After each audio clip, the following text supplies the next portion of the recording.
Video games. Remember when you just paid for them once? Simpler times. Now, the gaming landscape is littered with microtransactions and loot boxes, but what are they? Exactly. Microtransactions are small in-game purchases. They can be for anything from cosmetic items like character skins to gameplay advantages like powerful weapons. Loot boxes are a different beast. They're virtual treasure chests containing randomized items. Think of it like a slot machine, but instead of winning money, you get virtual trinkets. These mechanics have sparked heated debates about their impact on gamers and the industry as a whole. Let's dive in. Microtransactions work by allowing players to spend real money on virtual goods. These virtual goods can range from simple cosmetic items to more complex gameplay enhancements. Need a cool new hat for your character? Maybe you want to stand out in the crowd or just express your unique style. A few bucks might do the trick. It's a small price to pay for a bit of personalization and flair. Want to unlock a special game mode? These modes can offer new challenges and experiences that aren't available in the base game. Prepare to open your wallet. These exclusive modes often come at a premium, enticing players to spend more. These purchases are often facilitated through in-game currencies. This system adds an extra layer of complexity to the spending process. Think V-Bucks in Fortnite or Apex coins in Apex Legends. These currencies are bought with real money and then used to make in-game purchases. This layer of abstraction can mask the real-world cost, making it easier to spend without realizing how much you're actually shelling out. It's a psychological tactic that can lead to overspending. While some microtransactions are purely cosmetic, others can impact gameplay. Cosmetic items might include skins, outfits, or emotes that don't affect how the game is played. This is where things get controversial. When microtransactions start to affect gameplay, it can create a divide among players. Games with pay-to-win mechanics allow players who spend more to gain significant advantages, creating an uneven playing field. This can lead to frustration and a sense of unfairness among those who don't or can't spend as much. The debate over microtransactions and pay-to-win mechanics continues to be a hot topic in the gaming community. Players and developers alike are constantly negotiating the balance between profit and fair play. As the gaming industry evolves, so too does the approach to microtransactions. Whether for better or worse, they are now an integral part of the gaming experience. Loot boxes add an element of chance to in-game purchases, creating a sense of mystery and anticipation. You pay for the thrill of the reveal, not knowing what you'll get. It's a moment of suspense that can be both exhilarating and nerve-wracking. It's like gambling, but instead of cash prizes, you're chasing virtual loot. The allure lies in the possibility of obtaining something rare or valuable. The excitement of potentially unlocking a rare item can be intoxicating. This moment of triumph is what keeps players coming back for more. This is amplified by flashy animations and sound effects designed to trigger a sense of reward. These visual and auditory cues are meticulously crafted to enhance the experience. However, the randomized nature of loot boxes makes them highly addictive. The uncertainty and the hope of getting something great can lead to compulsive behavior. Players can spend exorbitant amounts chasing a specific item, often with no guarantee of success. The frustration of not getting what you want can be overwhelming. This has led to comparisons with gambling and concerns about their impact on vulnerable individuals. Critics argue that loot boxes exploit psychological triggers, making them particularly dangerous for younger players and those prone to addictive behaviors. As a result, there have been calls for stricter regulations and greater transparency in how loot boxes operate. Some countries are even considering classifying them as a form of gambling.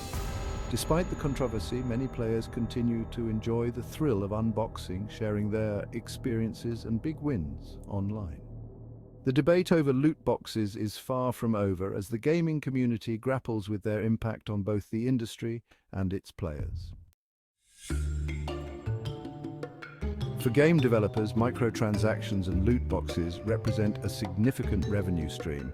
They provide a continuous flow of income even after the initial game purchase.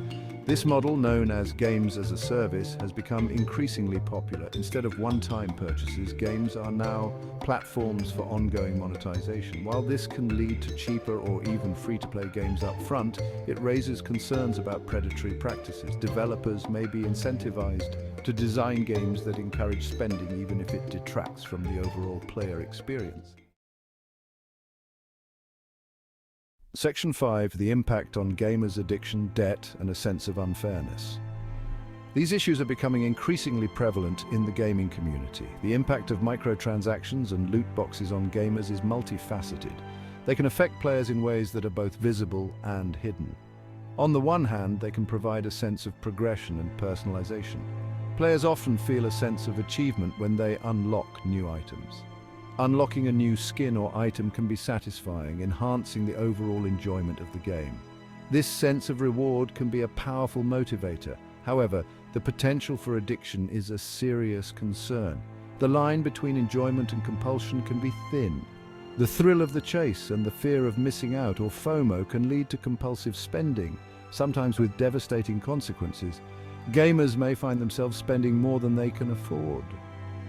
There have been cases of individuals, including children, racking up thousands of dollars in debt due to uncontrolled spending on microtransactions. This financial strain can affect their lives significantly. This raises ethical questions about the responsibility of game developers to protect their players. Should there be stricter regulations to prevent such issues? The debate continues as more stories of addiction and debt emerge. Lawmakers and advocacy groups are increasingly calling for regulations to curb these practices. They argue that more needs to be done to protect vulnerable players, especially minors. Many gamers feel a sense of unfairness, believing that games are becoming pay-to-win rather than skill-based. This sentiment is echoed across various gaming communities. Support groups and online communities are forming to help those affected by gaming addiction and debt. These groups provide a space for gamers to share their experiences and seek help. As the gaming industry continues to evolve, it is crucial to address these issues head-on. Only then can we ensure a fair and enjoyable experience for all players. Section 6, ethical concerns. Preying on vulnerability and normalizing gambling. The ethical implications of microtransactions and loot boxes are significant. Critics argue that these mechanics exploit psychological vulnerabilities, particularly in children and adolescents. The use of bright colors, enticing animations, and manipulative language can create a compelling case for spending, even for players who might not understand the real-world value of their purchases. Furthermore, the normalization of gambling-like mechanics in video games raises concerns about their impact on developing minds. Exposing young people to these systems could potentially lead to gambling problems later in life. Section 7 and legal landscape regulation and pushback against predatory practices. The legal landscape surrounding microtransactions and loot boxes is evolving rapidly. Governments around the world are grappling with how to regulate these mechanics and protect consumers. Some countries have implemented age restrictions on games containing loot boxes, recognizing their potential harm to minors. Others have outlawed certain types of microtransactions altogether, deeming them too close to gambling. The gaming industry has also faced lawsuits and consumer backlash over predatory monetization practices. This has led to increased scrutiny and calls for greater transparency from game developers. Section 8. Industry responses and self-regulation, a step in the right direction? In response to mounting pressure, some game developers have implemented self-regulation measures. These include providing players with spending limits, disclosing the odds of obtaining items in loot boxes, and offering alternative ways to unlock content. While these efforts are a step in the right direction, critics argue that they are often insufficient. True change, they contend, will require stricter regulations and a fundamental shift in how the industry approaches monetization. Section 9. The future of monetization. Balancing profit with player experience. The future of monetization in the gaming industry remains uncertain. Finding a balance between profit and player experience is crucial for the long-term health of the industry. Alternative models such as subscription services and one-time expansion packs offer potential solutions. These approaches provide a more predictable revenue stream for developers while offering players a clearer understanding of what they are paying for. Ultimately, the key lies in transparency, ethical design, and a commitment to putting the player experience first. Section 10, Conclusion: Navigating the complex terrain of in-game purchases. Microtransactions and loot boxes represent a complex and evolving aspect of the gaming industry. While they offer certain benefits, such as funding free-to-play games and providing cosmetic customization options, their potential for harm is undeniable. As gamers, it is essential to be aware of the risks associated with these mechanics and to approach in-game purchases with caution. Supporting developers who prioritize ethical monetization practices and advocating for greater transparency and consumer protection are crucial steps in ensuring a fair and enjoyable gaming experience for all.